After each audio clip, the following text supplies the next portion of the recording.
Hey, Friendo, Steve here. And Larson. And welcome back to Friendo Club. Larson, you're on the hot seat today because we're going to be reacting to Dave Meltzer's star ratings for Money in the Bank. Wait, whoa. Back up. Why? Beep, beep, beep. He just dropped his star ratings. It was like a week ago that this pay-per-view happened. Yeah, let's deal with that. What's the deal indeed? I see that you're locked in, focused, and ready to go. You can say that. All right, I did. So, Money in the Bank. There are 5 matches on this card. I don't like when I have 5 chances to get them right, because usually I don't get any right. I got a 4 out of 10, I think, at the last correct. one. So a 40%. 40% here would be what? 2? 2 matches, correct? 2, yes, that'd be right. 2. All right. Well, there you go then. Let's go ahead and start this with the Drew McIntyre winning of Money in the Bank men's match. Here's what Dave Meltzer had to say, and then you guess based off That's that how the show works. Yes. what the star rating is. Uso opened with a tope on Hayes. Hayes did a Spanish fly off the ropes on Andrade on a ladder. Gable did a sequence with a German suplex on McIntyre and a Chaos Theory suplex on Hayes. He also German suplexed a ladder on Andrade. That's Here we go. We got some editorializing. Uso did a splash on McIntyre. Hayes did a flip dive on Gable. There were more spectacular spots. Gable climbed up and had the briefcase, but the ladder was pulled away and he was just hanging there until he dropped. Uso speared Gable and climbed up as if he had won it, but McIntyre used a ladder to knock Uso off, gave Uso a Claymore kick, and then climbed up to win. So you had one brief, fleeting sentence of editorializing to give you some insight into what David Meltzer was thinking and what his star rating is for this match. Oh, my goodness. Not much. Star rating. Spectacular spots. There were more spectacular spots.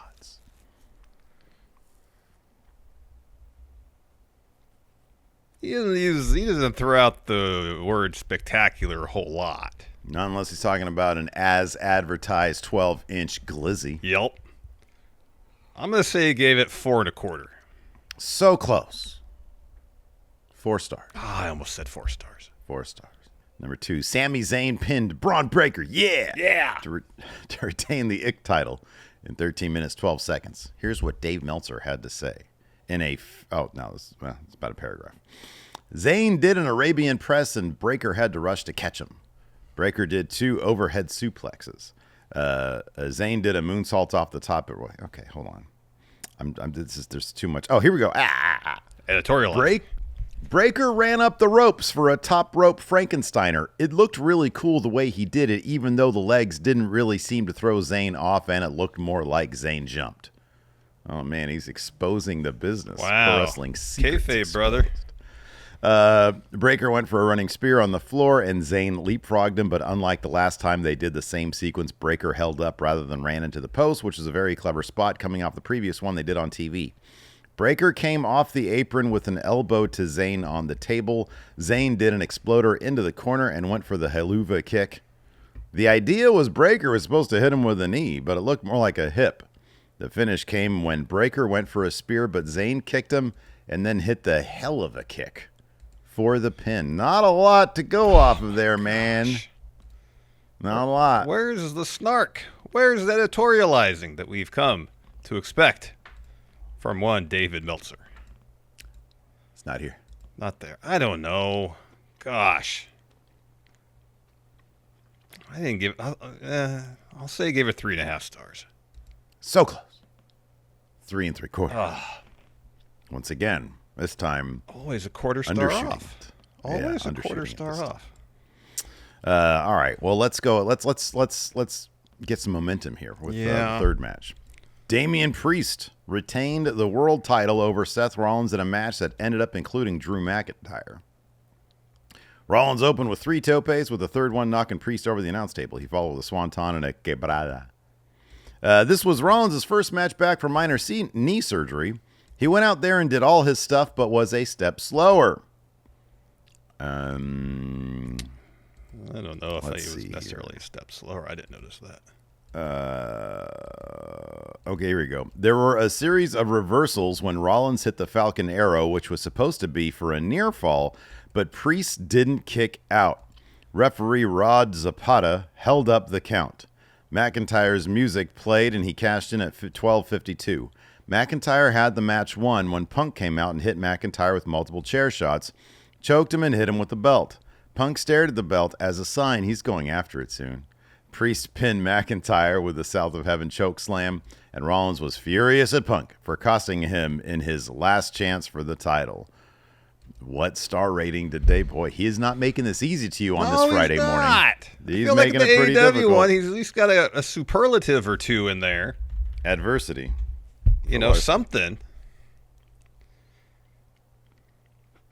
He said Rollins was a step slow, so maybe he wasn't as into it because he didn't think Rollins. Those must be some really good blueberries. I'm just hungry. I'm gonna say he gave it 3.5 stars. Oh, God damn it! So close. It's a 3 1/4. 3 3/4. I almost said 3 3/4. All right, I gotta get these last two right. Gotta get these last two because 2 out of 5 is like 4 out of 10, which is 40%. It'd be 40%. That'd match your score. Here we go. Tiffany Stratton won Money in the Bank. Did you see in the reader polling that this won both best and worst match? Yeah. Wrestling fans for you. The start of the match saw Green do comedy that she was afraid of climbing the ladder due to a fear of heights. She also came out dressed like Trish Stratus. There were all kinds of mistimed. I'm assuming maybe because I know it was a very Canadian outfit. Maybe Trish had worn something like that before. I didn't notice that, but Dave is the historian here, Larson, not you or I. He continues. There were all kinds of mistimed ladder bumps early. Valkyria did a fisherman suplex on Sky on the ladder. The fans were chanting like crazy for Green since she's Canadian and also has become a cult favorite. Stark gave Valkyria a Samoan drop on the ladder and then went for a swanton, but cased on the ladder. Naomi did a split splash on Stark on the ladder and a split-legged moonsault. Stratton gave Naomi a spinebuster on the ladder, but Naomi's back of the head crashed on the ladder. Stratton did a flip plancha on everyone. Valkyria gave Sky a German suplex off the ladder. The crowd went nuts for that spot. Naomi pulled out 2 tables for a big pop. Stratton and Green set up the tables on the floor. There continued to be lots of missed stuff. Sky gave Stark a tombstone off the ladder onto a ladder bridge in the ring. The place went nuts for that He left the O out. Green was about to win when Stratton knocked Green off the ladder and she flew over the top rope and crashed on both tables on the floor. Green was picture perfect on that finish.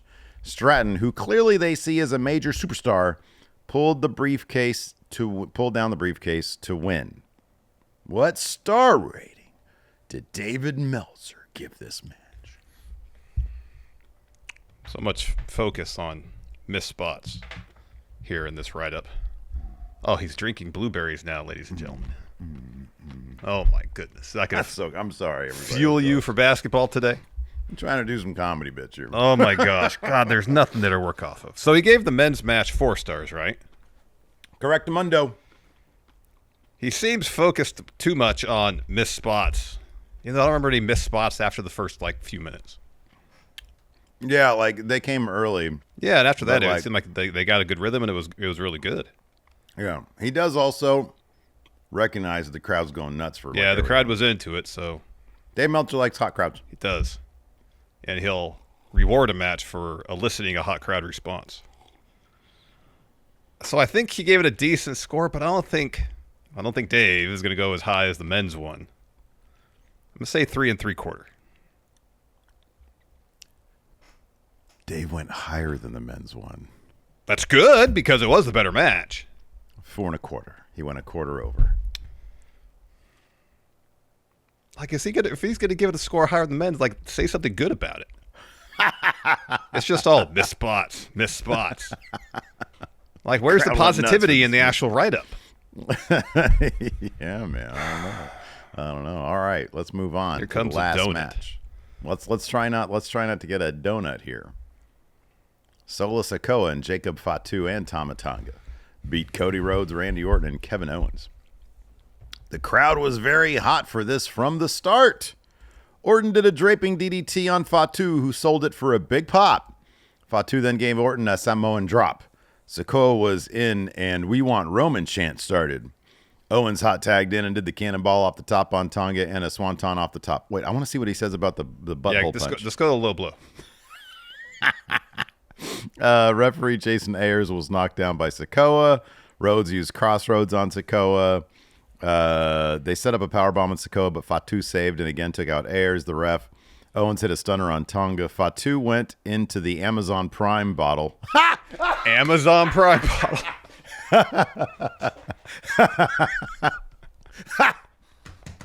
Thank you, Dave. And Owens hit a frog splash that put Fatu through a table. You know, I want to pause here really quick. Sure. We joke about Meltzer. We use his content here for our content here. I am a proud Wrestling Observer subscriber. I pay my money every month, and these things are fucking awesome. I really love the newsletter. So when we joke about little goof ups like this is more the kind of thing that I would do in my notes. You know what I mean? You've read my notes, yeah. Right, exactly. So anyways, here we go. Owens went to powerbomb Tonga, but Loa gave Owens a low blow. He was a little slow on that one. Owens hit an RKO on Loa. Dang it. He didn't point out. That's all he had to say? Yeah, he didn't have to say about that. Okay. Oh, man. Dude, the rest is, it's all description. He did say the crowd was hot for it. From the start. But that's like literally the only editorializing. I'm going to say he gave it 4 1/4. It's not your day, man. 3 3/4 for this match. Yeah. Well, 3 3/4. I don't know. I forget what my star. I couldn't find my star rating. I don't know what they are. I think I just did them off the top of my head. But I mean, I probably wrote them down. Did I write them down? What is this? That's nothing. Yeah, I don't know what mine are. Oh, so I don't know how closely Dave and I were our coaches. So Dave and I were in agreement on the main event. Okay. 3 3/4. I want to say, did I? Maybe I gave that 4. I don't know what I gave it.